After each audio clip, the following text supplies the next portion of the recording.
Institute for Faith and Freedom at Grove City College presents Liberty Mail with the Student Fellows of Faith and Freedom.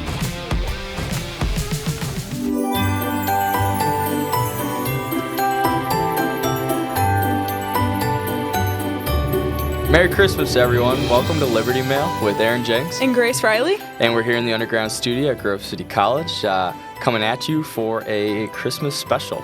Yeah, we're excited. It is Christmas soon in the next few days when this is going to be coming out. And we're just excited to have a fun, quick episode about Christmas, about what we do on Christmas, and why it's important. Yeah, okay, wait. Getting down to the brass tacks. What's your favorite Christmas movie? Favorite Christmas movie? People need to know. Okay, so favorite Christmas movie, I have two answers. So what is my favorite Christmas movie that I watch all the time is White Christmas with Bing Crosby. Oh, yeah. I love watching it. I love old movies, so I always enjoy watching that. And then my second one that I watch with my family for fun every year is Home Alone. Okay. Those are up there for me. Those are up there. Oh, it's such a hard. White Christmas is probably my favorite. So we got that in common. Good, but then good.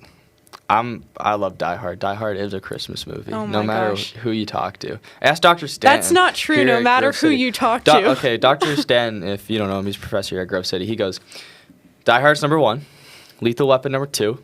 Then he goes, Lethal Weapon 2 is number 3, and Die Hard 2 is number 4. Those are his top 4 Christmas movies. That's very funny. Sorry, but it was a little tangent. And then I also, my favorite Christmas kind of, I would say cartoon, right, is the one with the Island of Misfits toys. I don't know that claymation. It's in Rudolph. Yes, is it Rudolph with the claymation? Yeah, absolutely the claymation. love that one. Yeah, that's a good one. I like the Grinch, like the animated version. That's not bad. But yeah, then, the classic. What about favorite like album or song? Yeah, my favorite Christmas album has to be the Casting Crowns album. I think it's called Peace on Earth. It's really good. I definitely recommend checking it out. And it's a really good Christmas album because it also is Christian and really highlights the reason for the season, which we're going to get into more in our discussion. Yes. Because that easily, with how commercialized Christmas has become, that easily is forgotten among many, it seems. But remembering why we even celebrate Christmas and rejoicing in the birth of Christ is the most important thing. So I think that album is great for that. Yeah, and we'll hop more into that, but I'll be goofy for another second. Go for it. One of my favorite Christmas songs is Paul McCartney's Wonderful Christmassy or something. I don't know why, but I love that tune. It's like it's so 70s. You made me think about it for a second. No. and then my other favorite, because every morning growing up, I'd wake up to my dad playing this, and he would play it from after Halloween. It would play every morning until a month after Christmas. So I'd wake up for class or for school, whatever. And you're not sick of it. I absolutely love it. Good. It makes me think of my dad. It makes me think of Christmas, holidays, and it is the Charlie Brown Christmas CD. That's whatever. great. And it's like only a couple songs have lyrics, but it's just. Are you going to be continuing that tradition? Yes, and Good. that is a tradition. And I wanted to talk specifically about traditions in Christmas because it's such an important aspect of building a strong family too, and having a tradition to celebrate the birth of Christ and understand what that means in our lives is the root of Christmas. And we also are going to hop on to, okay, well, like you said, it's been so commercialized where, okay, I don't think it's a net negative that we love maybe Christmas songs or Christmas music, because it's a happy and joyful thing around the seasons. And anything that is, I think, is wonderful and joyful is kind of connected to the Lord and His kind of spirit. But when we talk about what Christmas actually is, it's so often maybe jumped over because of the commercialization that we are celebrating the birth of Christ. Yeah, and I think, too, like you're saying, I think that there is plenty of room to enjoy all of the things that go on around the Christmas season. But I think knowing where your heart is and making sure that your heart posture is focused on joy in the Lord and celebrating the birth of Jesus Christ is the most important thing. Because, for example, I like watching Home Alone. That's not necessarily super... it's not about the birth of Christ, the movie itself.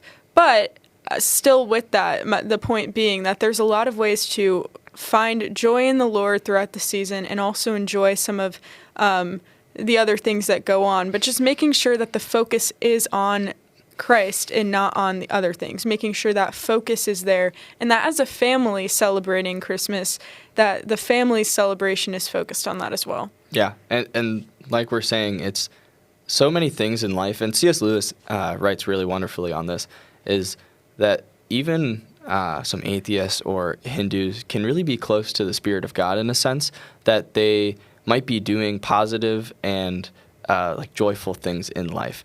And all of those actions at somehow in the spiritual realm are connected and related to God and Christ. And so specifically when we come around the holidays, we're like, we'll argue about whether we want our kids to believe in Santa, right? Because maybe that's too commercialized and it needs to be more centered on Christ.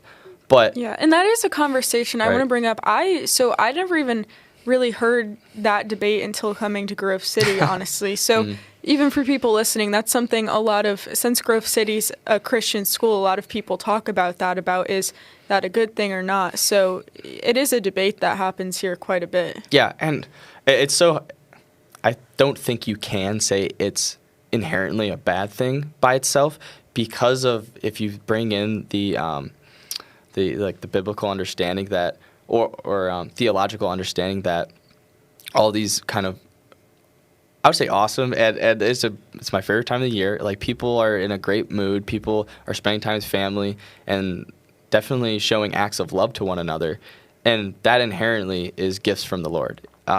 So to be like, I think that Santa is a horrible thing or whatever, like, you're gonna sound like Scrooge up on the podcast.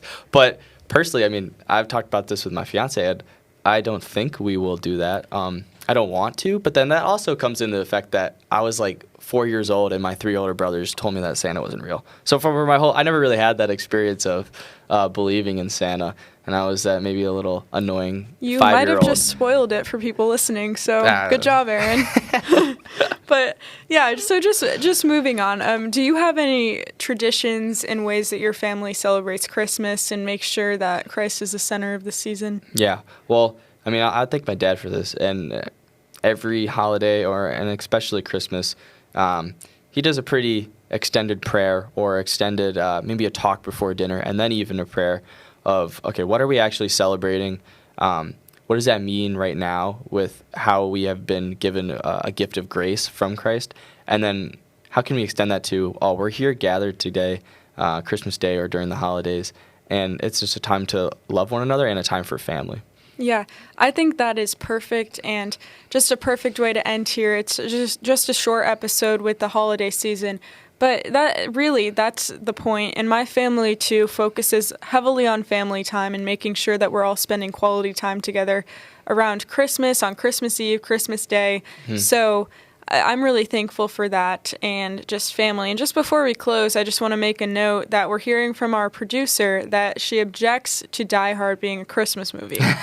So Thanks, just wanted to throw that out there, that yes, the producer objects. So. There's millions of people that disagree, though. Yeah. Including myself. But yeah, I'll be honest, I'm not super passionate about it. I've seen Die Hard once or twice, but not enough to have a full-blown debate with you here today. We'll see. And then maybe if you've enjoyed this couple minutes of our Merry Christmas special, let us know what your family traditions are in the comments, and what your maybe top movies are, and if Die Hard is in fact a Christmas movie. Yeah, please let us know, because we're clearly curious, and we need a tiebreaker, because I'll say it's not for the sake of argument, Aaron. But yeah, so Merry Christmas, everyone. We hope that you have a wonderful holiday spent with family, and we just thank you for tuning in today, and we will see you after the new year. Yes, thanks, y'all.